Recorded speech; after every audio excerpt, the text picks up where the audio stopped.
The extractor that was running all the solventless. Holy shit. That is just really something. Whoa. Okay. That tastes like cookies and cream and GMO. And I swear that might be what that is. Because initially it's heavy cookies and cream, but then the kind of like the after hit, you get it has like it lingers like GMO does with that like kind of garlic rubber gas kind of terp. Really good, really pretty hash. Love the consistency. And it is strong.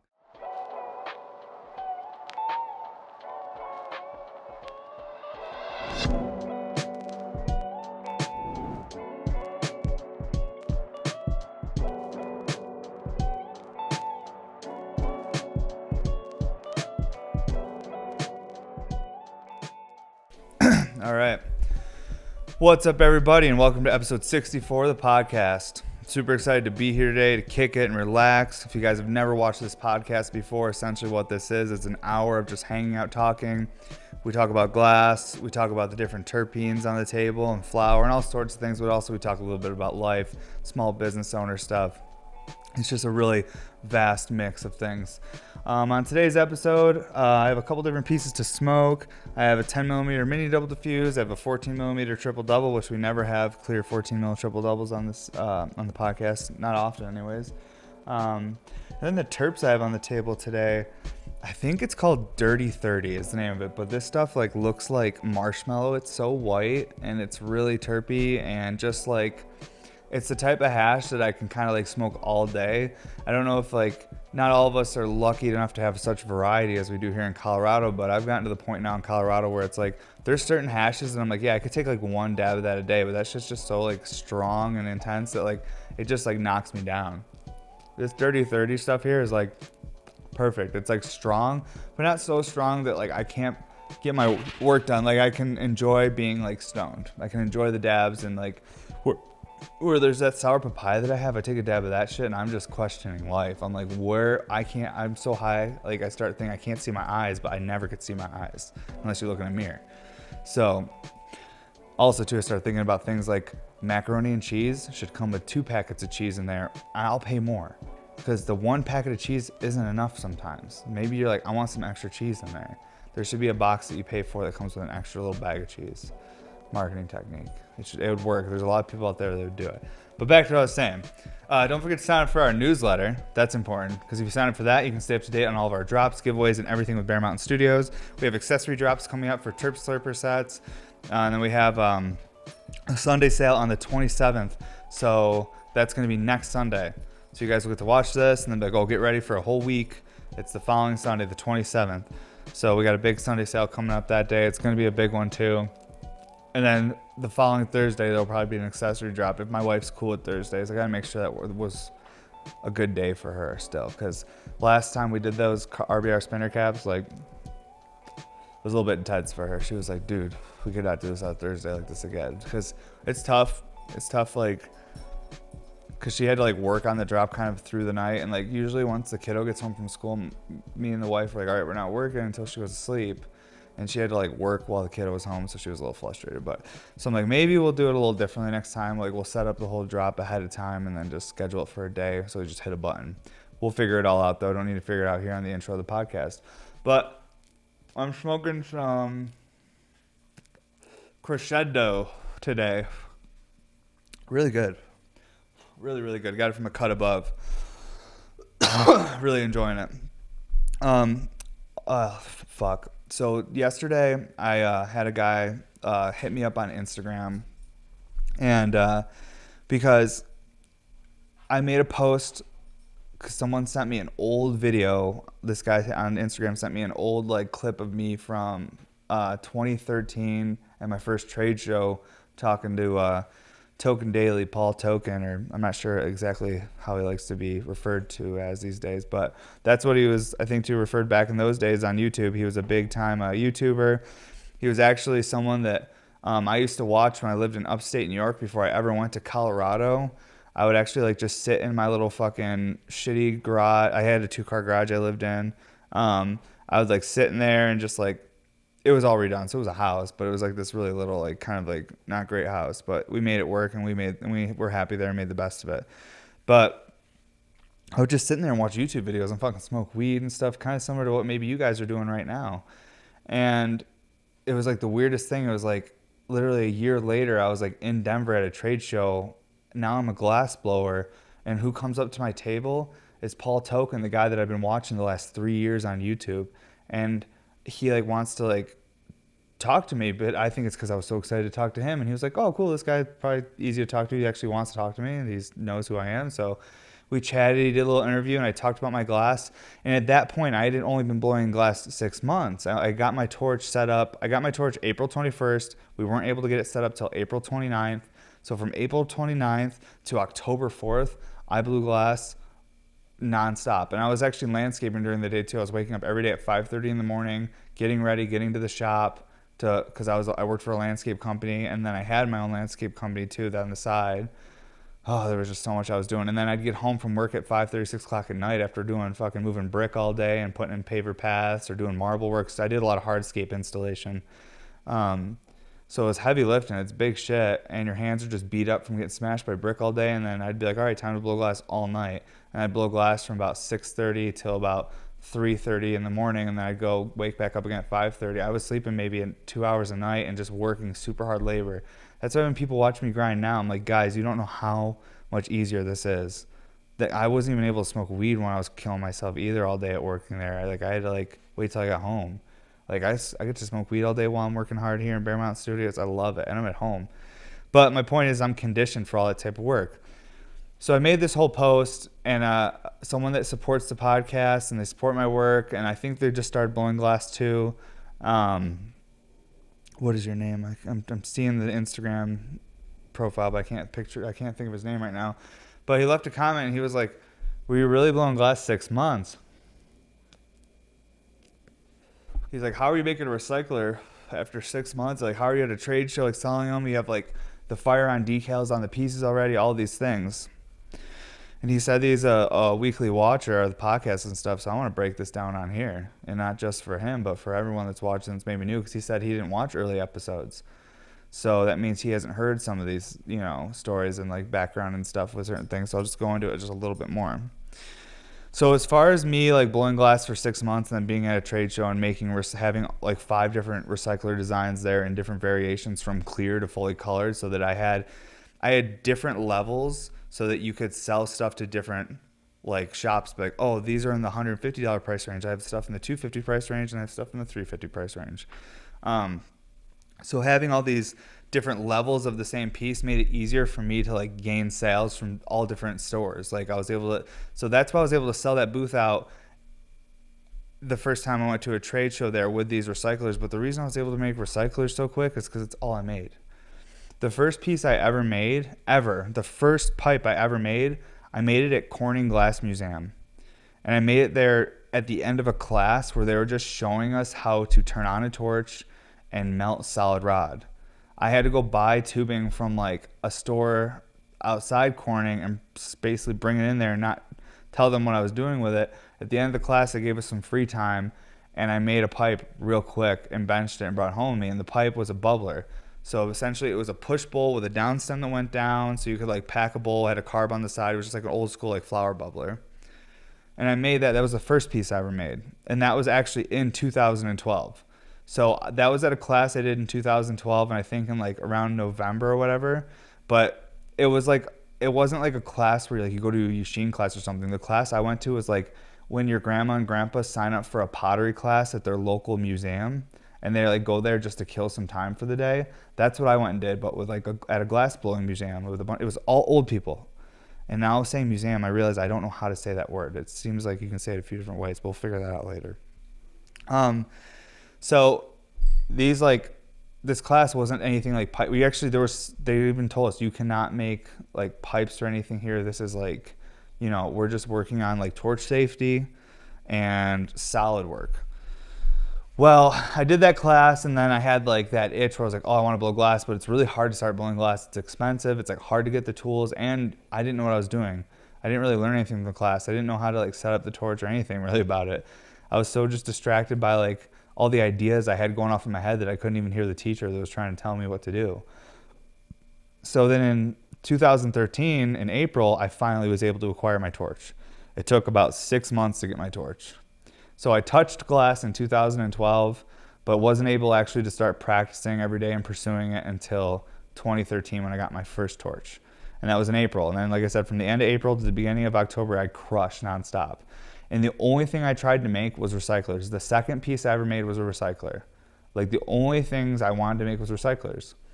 So if you pick one thing you want to do and you don't get too distracted and every day you're on the torch, you're trying something different, a different shape, you want to try this color, oh, I want to try this today. I went in there my first 6 months and said, I'm just going to try and make this recycler.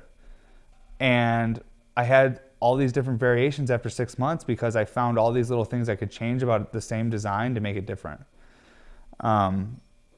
It's the best way to describe it is like cars. Lots of cars have 4 wheels, but an F-350 is not the same as a Tesla. You know what I'm saying? So I was able to find a base to build everything off of and have tons of different variations that were unique and different to their own. So for me, it was like, because this kid I feel like is looking at me and he's like, why am I not making recyclers yet? And it's like, we all have different paths. It's all in what you're focusing on.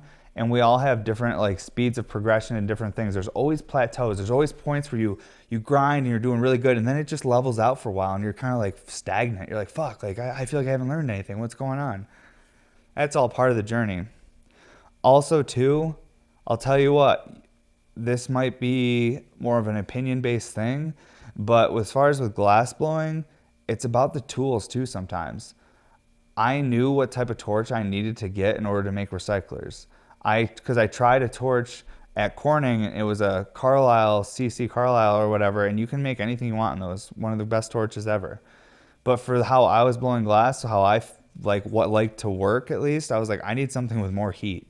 So if you're using a small bench torch, it's going to limit how much you're able to achieve as far as large functional pieces. If you don't have a big enough tool to keep everything hot or move the glass quick enough, like any torch can get the glass hot enough eventually, but it may take 5-6 minutes spinning it. You need something that can get the glass hot within seconds. So, and I'm just talking about doing certain welds, certain shaping, and of course, there's masters out there that could do it with a fucking Bic lighter. I'm sure they could make a whole recycler and just throw their Bic lighter on. But from my personal experience, tools really make a difference. Having the right torch, having the right setup.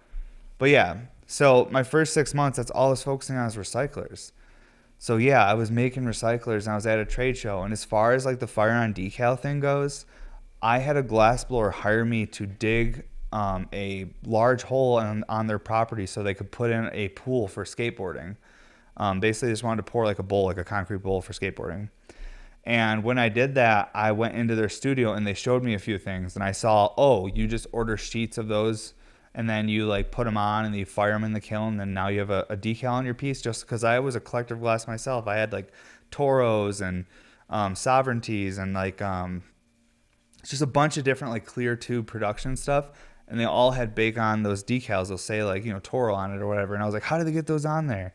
So for me, the way my mind works is when I went into that glass blowing studio, the things that I wasn't so confused about how they're doing a weld. I'm like, well, I had a welding background because I was a welder too. I did arc welding, MIG welding, and stuff like that. I did like lots of construction and labor at a really young age and all through my teens and everything. So I used all that stuff, like working hard landscaping, being like a laborer over the years, like all these like hard jobs I had, like in mechanical thinking, like I used that towards glass. So when it came to like the welds and stuff, I was like, yeah, I'll learn that. I was more interested in like, oh, how are you getting the bake on decal on? How are you doing? Like there were certain things I was more interested in when I looked in that glass blowing studio. So yeah, I saw inside the fish tank, as people would say, like, whereas like customers of the glass blowing industry would be on the outside of the fish tank, looking in, watching the fish swim around.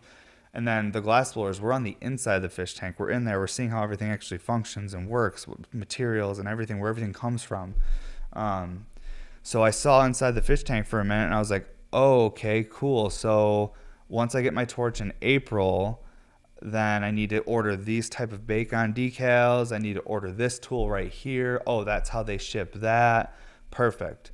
So also while I was at a trade show too is because I didn't know how to sell my glass. I went to like festivals and stuff, and I was making a little bit of money. I would go to like local glass shops or head shops and bring them a case of glass and be like, hey, do you guys want to buy anything? I did that, but big picture, I was like, this is not going to do it. And then I had a titanium company hit me up and be like, hey, we found your Instagram. We like your work. Would you like to share a booth at Champs Trade Show in Denver? And we said yes. We were like, fuck it, let's do it. So that's why we were at that trade show too, is because we didn't know where to go. We didn't know what to do. We spent every cent we had to get there. If we wouldn't have sold the glass, we wouldn't have been able to make it back to New York. Like, it took everything to get there.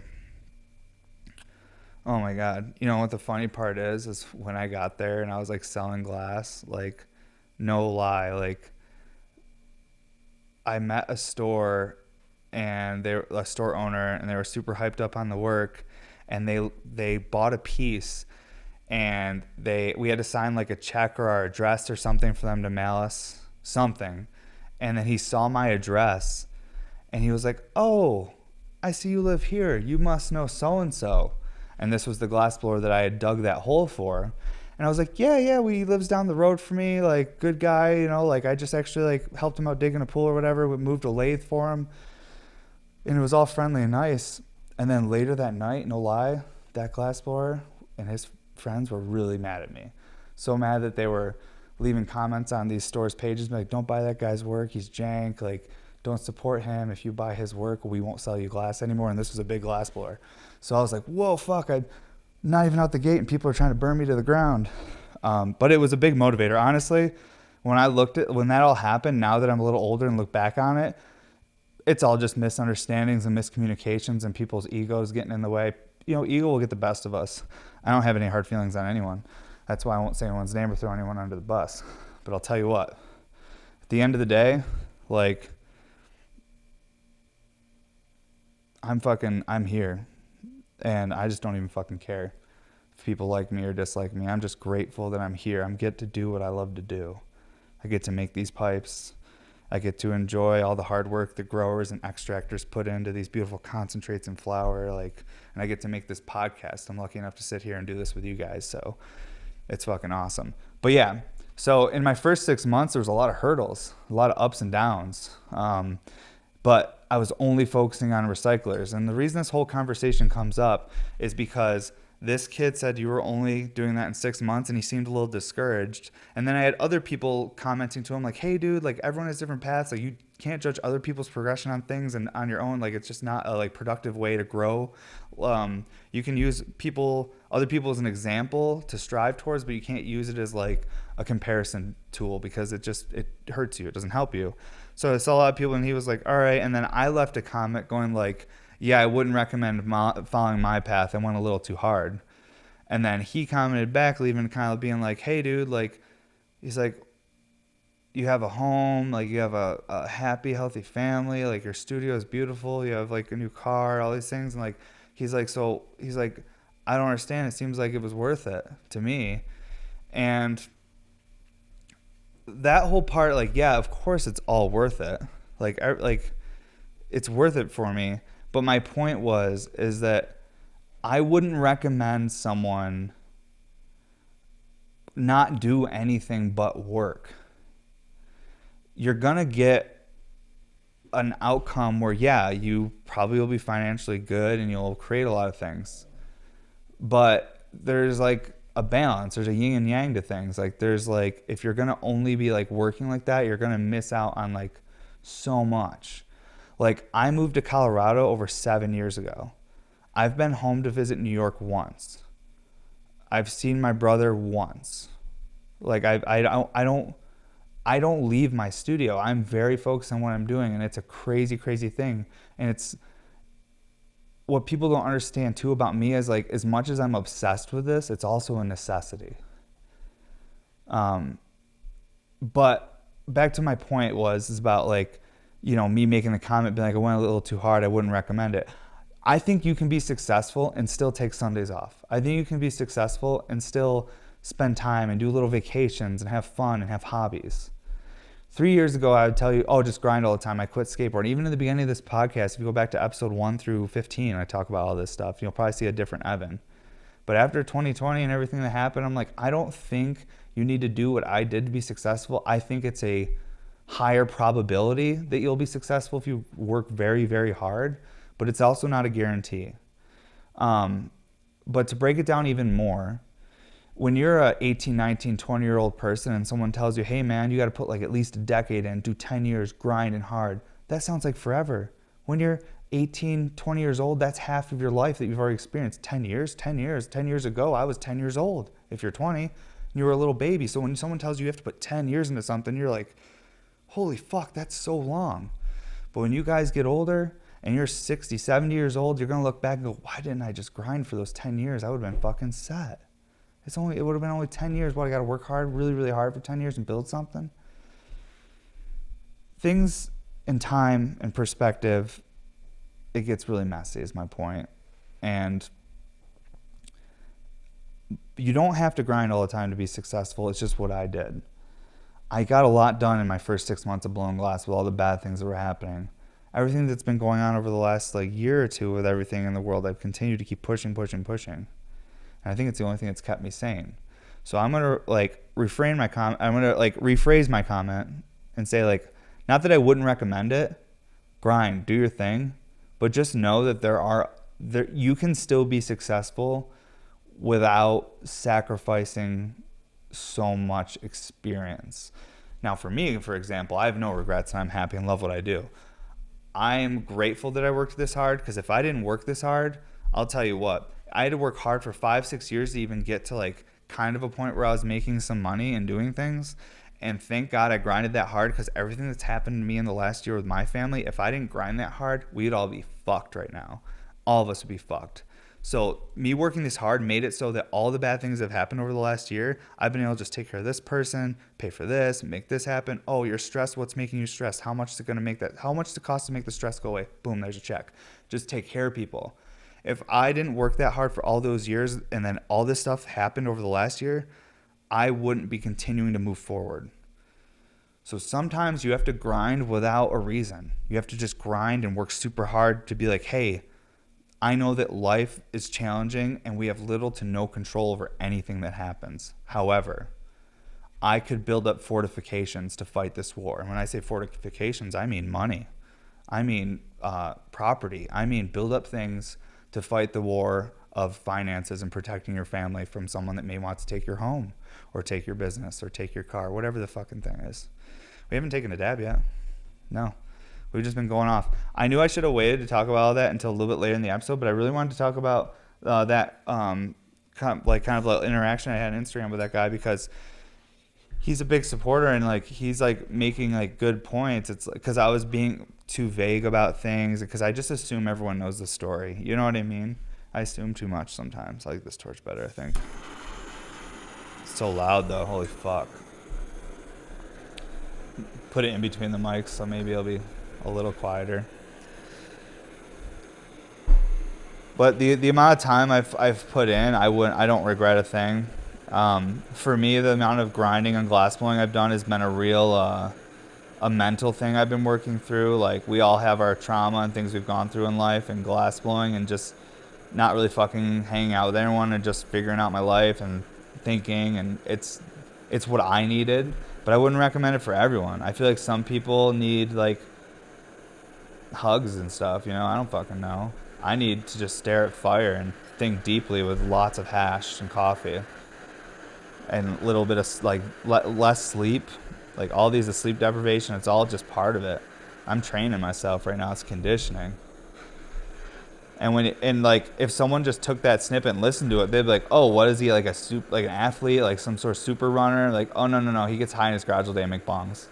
Yeah, it's fine to I think it's fine. Don't take yourself too seriously, but I think it's okay to take what you're doing very seriously and give 110%. Those are two different things. My ego and myself, I don't take too seriously. But whatever effort or thing I'm working on, I take very seriously, and I give 110%. Just like any person I meet or talk to, I really try to give them 100% sincerity and be present as much as I can. I'd say that, and my wife would be like, every time you're in the fucking house, you're on your phone. What are you talking about? Because I could be talking to them. Talking to my wife. I do, but man, I'm bad with the phone. I'll tell you what. I have my months where I get better with it, where I'm conscious. I'm like, yeah, I'm not going to look at it. Like, I'll almost open it and be like, no, don't open it. Just set it back down. Keep focusing on what you're doing. But man, it's so tough. That's like probably the only time I've ever experienced some sort of like addiction feeling. Cause like I smoke weed every day, but I've literally taken like weeks off before when I have to go out of town for something, or like when my daughter was born, I'd take a break from smoking for a bit. There's like, and I didn't have any negative effects. The only negative effect I had was I started dreaming again and having really intense dreams. I wasn't like fiending, being like, I need my weed or I'm gonna freak out, man. It wasn't even like that. But with the cell phone, that's like some real addiction. That shit's crazy. The Dabrite is a little too short for this big boy, so we're gonna use the Turpometer. 14 millimeter triple double. Has the 24 hole gridded shower head in the bottom, and then the two 8-slit discs, and then the double funnel. So the triple would be the 3 diffusers, and the double will be the drain. So the triple double RBR. This is a 14 millimeter.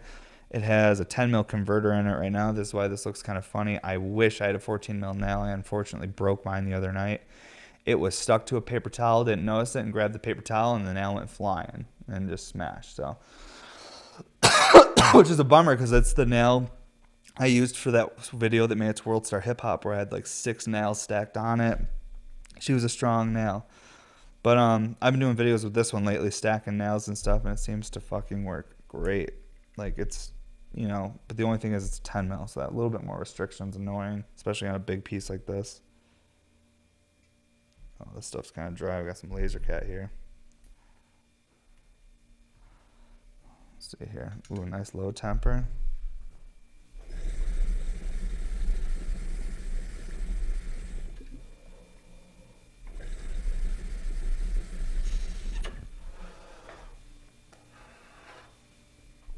Ooh, that was some GMO. I had to get some GMO the other day. Been a minute since I had some of that classic GMO gas. Man, I remember when GMO was the new strain. Shit happens so quick in our industries, as far as like cannabis, glass, all that shit. Things move quick. Just like when new strains come, what's hot and then what's not.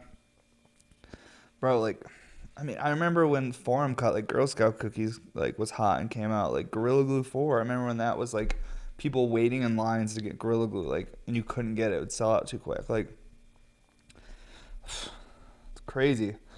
And then there's always a new hype strain of the day, but I'll tell you what, there's certain strains I can go back to and smoke anytime, and I'm like, damn, that's fire. Even if you go to the dispensary and you see all the hype names, sometimes I just go for that classic Gorilla Glue 4. Because I'm like, that shit's going to be gas. Like, that flower, like, I know what I'm getting. It's like, you want consistency. And at the end of the day, as a consumer, we want consistency. Because sometimes when you've had a bad day, maybe that, like, cheeseburger from your favorite fast food place, or maybe that favorite weed that you used to smoke, which is kind of like a rare thing to actually find consistency in weed. But that's why fast food works better. But when you have that, like, your favorite thing you like from a fast food place, and you've had like a shit day, and like you go there and you get it and you get home and it doesn't taste like it normally does, it's a bummer. So, because you know what like you've experienced before with it. So, man, consistency across the board. I tell you, Gorilla Glue in Colorado, most of the cuts are fucking fire. Super good. Same thing with GMO. The GMO is pretty consistent too from pretty much everyone. I'd say the only difference you'll find from company to company is like how much the garlic terp came through. Some people just do it differently. They do it better. They use like just different curing methods or different soil mixtures that maybe pull that terpene a little out a little bit more. Who knows? Look at the rest of the smoke out here though. But yeah, the first 6 months of glass blowing were just a blur. Everything's pretty much a blur until my daughter got here. My whole glass blowing, I think it was so high, I think is what it was. I was smoking so much fucking weed and oil, like that I don't know what was going, like, I can't give you a memory. I can't be like, oh dude, this one time, like, I can tell you maybe like 4 or 5 glass blowing memories where I can remember doing something in my studio. Besides that, the rest of it's just a big old blur, because I was just overworked, way more sleep deprived than I am now, and I was smoking so much more just because it was so fun though. I don't know if you guys, like, I might be the only one that ever has done this before, and maybe I'll sound stupid, but when I lived in upstate New York and I didn't really have friends to sesh with and stuff, like, I don't know why I loved it so much, but I'd like go home, like, pack my bowl, I'd throw like some fucking like Wiz Khalifa on or some shit and just be like smoking my bowl, and just I loved the whole feeling of like just the whole like vibe and culture of everything that was smoking weed, and like the people around it, and like the mentality and the way people thought. And like obviously you're gonna have variance and some people suck the way they think, but for the most part the overall like feel of it, I just like, God, I love this so much. And like I just remember that, like, that exciting fun feeling. I was always more hooked on the feeling, and I think that's why I was smoking so much more weed back then. It's because I wasn't chasing the high from the cannabis. I was chasing the community feeling, and that feeling of like, this is a different world, this is like separate. This is like a world where I go, hey, I'm not going to participate in all this like petty fighting and like fucking people over. I'm going to go like participate in this world where everyone's like, you know, smoking and like chill and sharing. And that's when I was young and naive, of course, guys. Now I'm an adult and I know that the world's shitty everywhere. But, you know, back then I was like, this is my escape. This is my Disney World. So I was smoking so much weed because I was like, I just want to be like so high all the time and just like listen to fucking music and watch YouTube videos and grow weed. And then when I realized I could become a glass blower, then I was like, oh my God, like I could fucking smoke the weed I'm growing through a pipe I made. And then I was like, I have to do this. It was just, and now I'm like defined as a glass blower. It's so wild. It's like now I'm a glass blower. But back then it was like, I was just like some kid that loved like hanging out at the smoke shops and talking to people, and like, I don't know. Oh boy, I'm stoned. And as far as sales, here's another thing too. So everything I'm doing, like, yeah, like I moved quick a little bit through things in big picture, but there was a lot of things that were kind of helping me. And it wasn't financial things from people, but it was just like things I learned over the years. Now, when I lived in New York City prior to being a glassblower, I worked for Element Skateboards and I was trained in sales. Like, I did a lot of different things, but I was trained in sales. Like, so they had this program that we had to go to classes for, and they paid like $4 million for us to go to this fucking thing.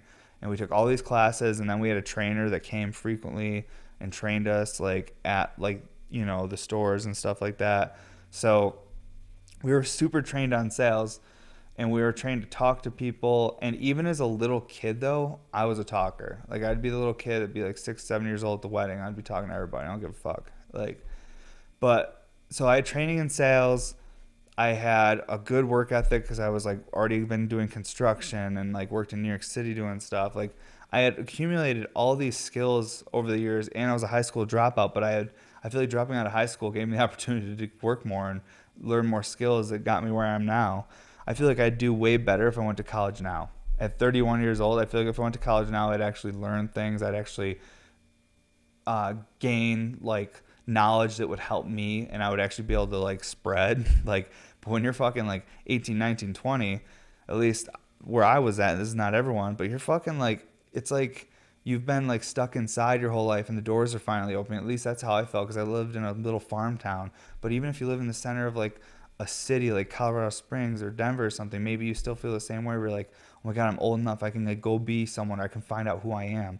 When people are just trying to figure out who the fuck they are, you know what I mean? Like, how can you be expected to like learn and even have a concept of what tools you need to function and run business or build something or work for someone? It's just crazy. I understand the idea of like being young enough where your brain's actually able to absorb all these things. But I think with enough psychedelics and hash, you can learn anything. You know what I mean? And that conversation was good right to the hash part, but that's the truth. I would not be as interested in listening to half the shit I listen to if I wasn't high. If I was sober, I'd be like so ADD. I'd be like, I can't listen to this 4-hour podcast about fucking Bitcoin. Like, I don't even know what's going on. Like, but I still like to listen. And if I get high enough, I can listen to anything. So I listen to a lot of just, dude, get away from my nail. I listen to a lot of shit that isn't even probably going to help me, but I like just having knowledge. Just so I can, like, talk to people. And I like thinking. I think the thing I'm most addicted to is just letting my brain go wild. When I learn something new and go down the rabbit hole, it's wonderful. That's probably sounded horrible on there. I'm sorry, but you know, what can you do? One more. That was liquid IV on that second one, though. First one's smoothie. Second one's liquid IV. I'm trying to keep my shit together because I worked out fucking hard this morning, and I've been staying up extra late. I'm back on my late grind again. This is, like I said, since the wifey got out of the hospital, I've been grinding. I want to have her on here so she can talk about all that shit. And like I said, we are going to have, like, the Bear Mountain Studios crew on here. I'll probably have Cormac and Keymaster on here soon. Keymasters, they're both ready, but it's like trying to coordinate when they both can do it. So maybe we'll do like separate episodes and eventually get them both together. We'll figure it out. But I got a handful of people coming up. Summer's here. People are feeling good. People are vaccinated. So I think we're going to be able to start just like having frequent guests. Even though these solos, honestly, these shits get me thinking, you know? When I'm with a guest, I'm just trying to take care of them. I want to make sure I'm being polite. I want to make sure I'm not talking too much. I'm like, almost like when I'm with a guest, there's a second Evan standing behind me, like watching me, being like, no, don't talk yet. Like, don't do that. Like, wait, did you hear that? Like, making sure I'm in check. But when it's just me chilling here, solos, I'm just like in my mind right now. It's fun. Let's take more dabs. Let's smoke this 10 mil, because honestly, this piece is awesome, but I'd really rather have a 14 mil now on it so I can just have that extra open airflow. I got fresh Ruby Pearls today, thanks to Ruby Pearl Co. I got my fresh Evan Shore. It feels good to have some fresh accessories. Got a pretty fresh clear cap right here. Usually I'm whipping my blue RBR spinner cap. I almost coughed. Have you ever just like a dab sneaks up on you like 6 minutes later and it's like, oh. Wouldn't it be cool if we were exactly at 6 minutes from that dab? Probably not though, but that'd be cool. That'd be sick. Sometimes I'm really on it with time and stuff like that. It's one thing my wife will be, what time is it? And I'll just say it. Like I just felt that time right now. Or I look at my phone every 30 seconds so I have a good judgment of what time it is always. Either way, I'd like to think I'm special instead of believing it's because I'm constantly looking at my phone, so I'll just do that instead. All right, clean the smell up a little bit here.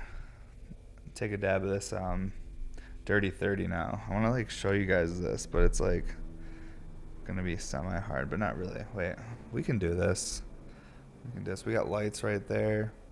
We can kind of like hit it in a way where the light's hitting it and the camera can catch it. I'm on the mic and I apologize for that. And I'm moving it so Aja can't really focus. Sweet. So this is just like really good rosin. I think it's called Dirty 30. It's from Peace Within Hash. I don't even know the terp on it. We're gonna have to take a dab on it to really explain this terp. I'm not too sure. So let's figure out what this tastes like. Okay. Let's see here. Warm this up. But yeah, I hope you guys are having a good day. I'm excited to do another Sunday sale. We did like kind of like a 3-week in between, or I'm not even sure. Maybe it was only 2. Time is so fucking weird these days. I think it's because there's so much happening that it just makes it feel like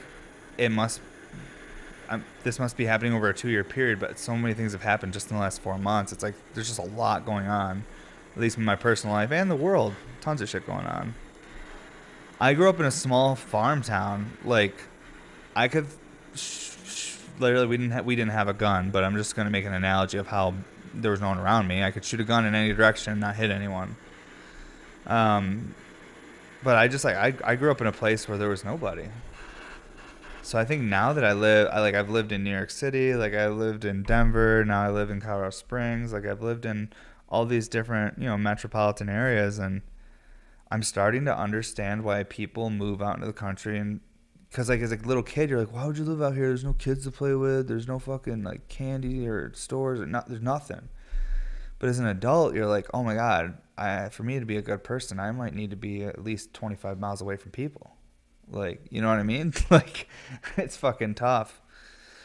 But lately, it's just been really, really wild and challenging. But glass has been really fun. It's always a great escape, and that's one thing I tell anyone pursuing glass blowing is that you can find meditation in it, like just spinning the glass in the fire and just focusing.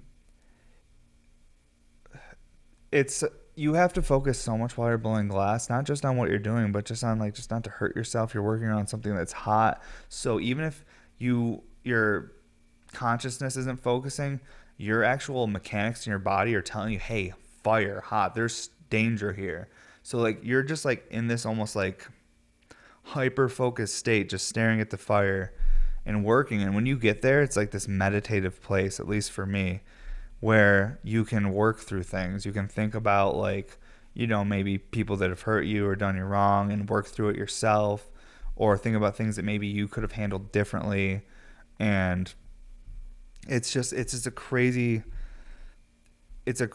way to meditate. But like for someone like me that's like so distracted and I'm like all over the fucking place, it's almost like locking my mind into like a little prison where it has to just like, it's almost like doing psychedelics, I guess, because that's essentially what it is. Like my mind's forced to just focus on this one thing, but it also has the ability to like think about other things at the same time if I want to. It's like meditating. You can give your mind a break, kind of.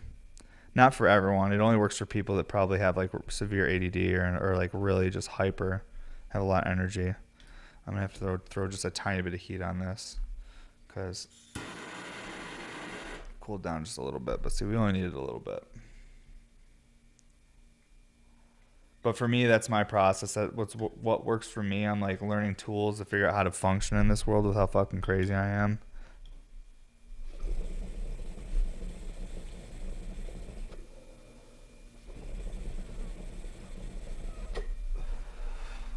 The big one is glass blowing. I do it so much because I need to. I'm just there's so much I want to achieve, and you would think for someone that never travels or does anything but work, you wouldn't believe this, but there's so many places I want to see. I'm obsessed with archaeology and history. Never thought I'd say that as a kid because all my dad talked about was archaeology and history this, history that, all fucking day. And he was always super stoned just talking about history. And now I'm turning into my father. But for me, I don't care. It's what I like. Maybe it's genetics. Maybe my family, thousands of years ago, come from a lineage of people that just kept stories and kept records verbally. I don't know. So maybe my epigenetic memory is more like towards just being able to like enjoy history and stories like that because it's what I function. It's what I enjoy to do. See, that's why I'd like to, if I went back to school now, I'd probably go back for like history and probably religious study.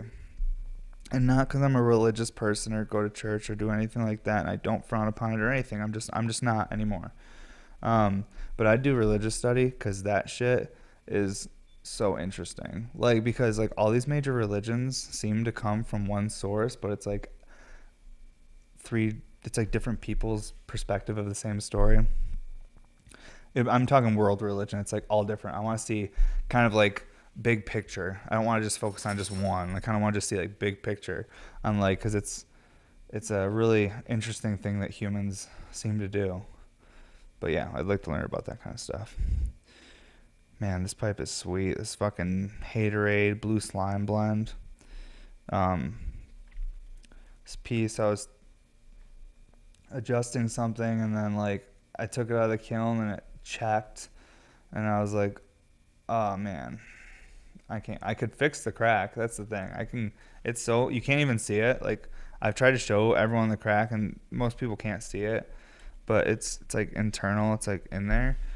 And I could fix it, but the thing is like the person didn't buy a cracked piece, so I'm not trying to sell them a cracked piece.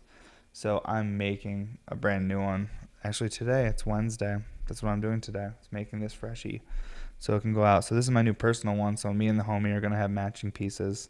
Mine just has a little imperfection in it, but there's nothing wrong with that. That little touch of human in there.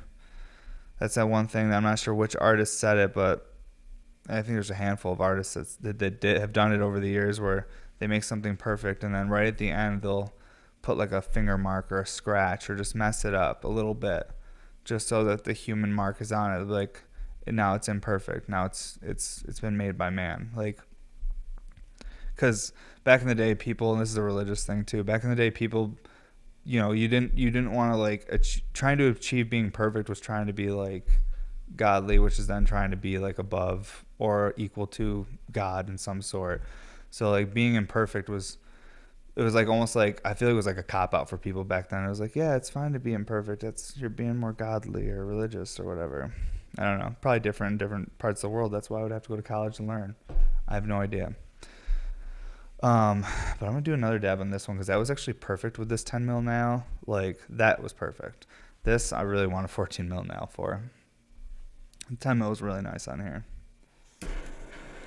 Man, there's so like many collaborative projects that I really need to like get back to people on. But I'm so in a spot right now that life's so crazy because we got some wild shit going on with family members that we might need to be flying to different states to help people with end of life stuff. And it's just, I'm like, bro, don't send me your prep. I can't right now. Because if some shit happens, that shit's going to be sitting. And I don't want your money sitting. Because when someone sends you prep, that's prep they could have sent to someone else or they could have made something and sold it themselves. So if you take too long to make it, it's like disrespectful. And I feel like I really don't want to disrespect anyone or people anymore if I have. Sometimes you're completely oblivious to it if you're doing it and no one's telling you.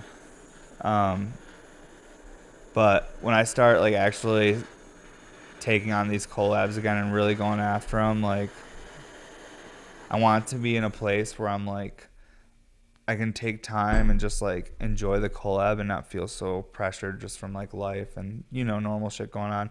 But maybe that's where the best art is created, is when you're under pressure. Like that purple crunk piece I made during one of the most stressful times probably in my life. I mean, and then that thing happened. So maybe that's what creates greatness, is challenges, Maybe the human side of me just wants things to get easier so that I'm more comfortable when I'm doing it. But maybe I need to be uncomfortable. Maybe I need to be under pressure. I do not know. But being comfortable sounds way better. Because goddamn, I've just been uncomfortable. It's been hot, guys. I bet it's been hot where you are too. It's been hot fucking everywhere, it seems. It's crazy. This guy's short enough for our dab, right? That the homies hooked me up with. Been figuring this thing out, and now I like it. It works pretty good. You just gotta like, and honestly, if you just have one rig you use on it, you set it to the height and then you just move it right over. I smoke like 10 different pieces a day. Like I don't smoke just one RBR. Like, and I put my double diffuse down because I've been smoking it so much for the last like 6 months. I'm like, I need to like smoke something else. So like I put the double diffused away. It's got the waters out of it. It's in the back of the cabinet.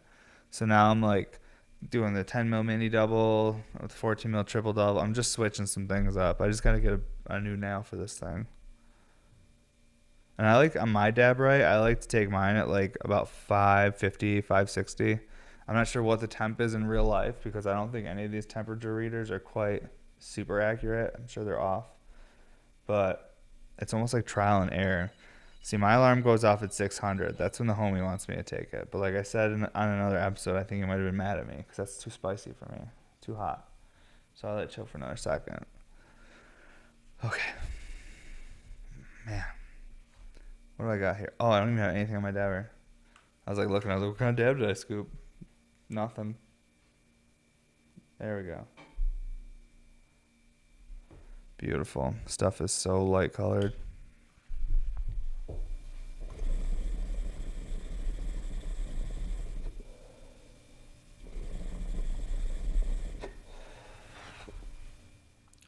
More than I needed. More than I needed.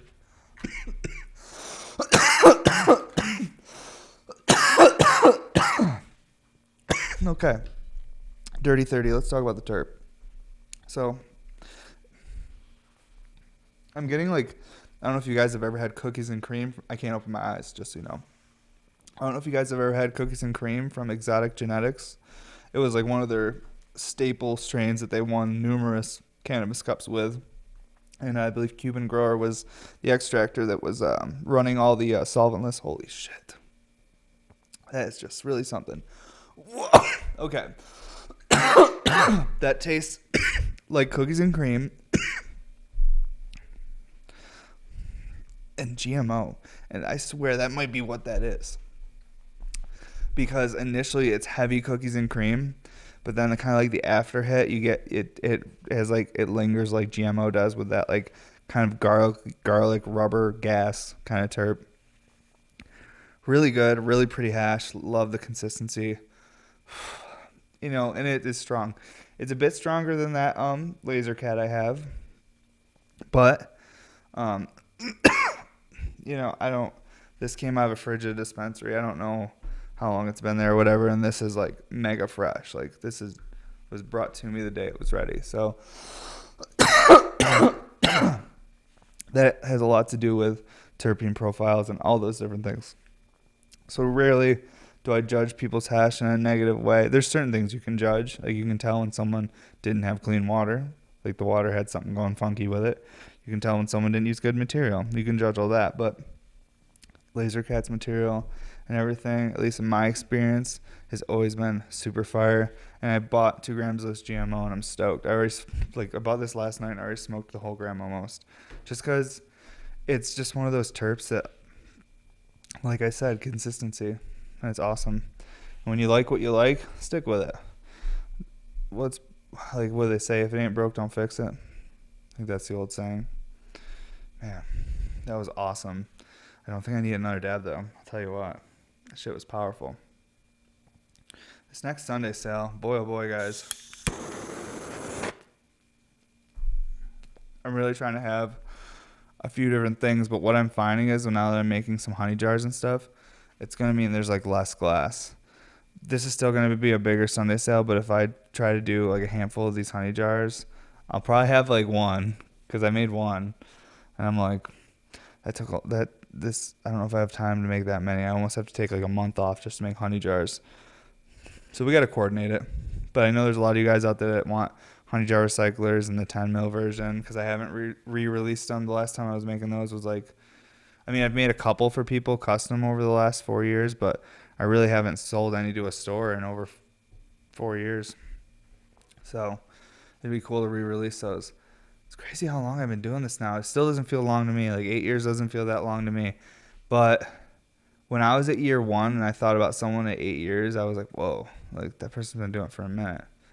And like in jiu-jitsu, if you're like killing yourself, you'd be like a fucking like probably almost a brown belt, maybe like a purple or a brown belt by now. So it's like, that's a lot of time. I try to judge things on the task at hand. You know what I'm saying? Like I judge it on what I think I know. But yeah, like it's crazy. But at year 10, like I have goals and I hope to meet them by year 10.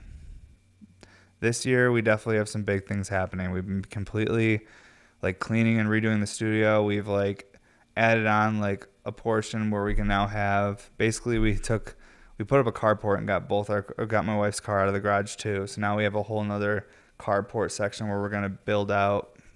Well, we already started. Like our saws are all over there. Our new sandblaster is finally set up.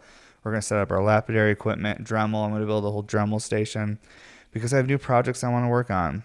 And this year, I'm probably going to hit a point, probably be late in the year though, and I'm probably going to do it around the holidays so I can justify it. But I might take like a month off from doing drops or anything and just hang out with family and work on some real art shit. Get like artsy as fuck, you know what I'm saying? And like we'll podcast about it. We'll probably do progress stuff on the podcast and show like the sections and things I'm working on. But it's going to be very complex shit. I have new kilns we're ordering. There's just so much tools we're buying and stuff to like work on other things. But these other things, I've even told my wife, like these aren't an income thing. These aren't things to make money. This is me being like a creative person being like, I need to take a month off from making money or anything and just be like creative, extra creative. I'm creative every day and it motivates me, but like really push myself extra hard on something just for fun, just to see what I'm capable of. I think it's healthy. But yeah, I'm excited for the future, even though this year I know is going to be a challenging one for my family because we've got some wild shit going on, but who fucking doesn't, right? Seriously. But all I can keep saying is I just got to keep being positive about shit. That's all you really can do. I'd rather be delusional and be positive and just keep crushing because, you know, everything is temporary, even the bad times. All that shit's temporary. Man, the hash today hit me in some type of way, though. I'll tell you, folks. It was really something. Now I'm on this side of the mic. I keep just switching. But that's because my fucking body is so tired and, like, one arm's too tired to hold me up. Now I'm switching to this arm to hold me up. I'm exhausted. And I appreciate you folks that hang out with me each week.